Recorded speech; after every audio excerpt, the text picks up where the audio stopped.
Friends, నేను ఇక్కడ తీసుకున్న పైథాన్ కోడ్‌లో అవుట్‌పుట్ ఏమొస్తదో గెస్ చేయండి. గెస్ చేస్తే గనక ఖచ్చితంగా కామెంట్ చేయండి. ఇక్కడ నేను 4 లైన్స్ ఆఫ్ కోడ్ తీసుకున్నాను. దీని అవుట్‌పుట్ వచ్చేసరికి 3 అనేదైతే ఆన్సర్ వస్తుంది. ఇక్కడ నేను ఒక లిస్ట్ తీసుకున్నాను. 10, 20, 30, -1. లిస్ట్‌లో మనకి -1 అనేది ఏమి ఇండికేట్ చేస్తుంది? రివర్స్ అవుతుంది లిస్ట్. అంటే లాస్ట్ ఎలిమెంట్‌ని ఇండికేట్ చేస్తుంది. సో, మనకి వాల్యూ అనేది ఎంతొస్తుంది?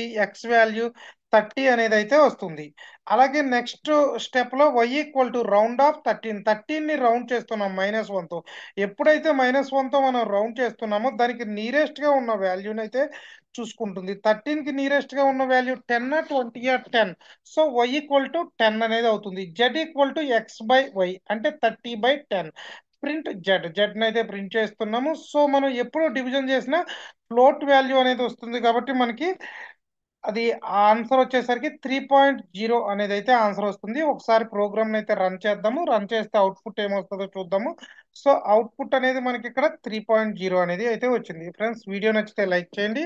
అలాగే ఛానెల్ సబ్స్క్రైబ్ చేసుకోకపోతే సబ్స్క్రైబ్ చేసుకోండి. Thank you very much.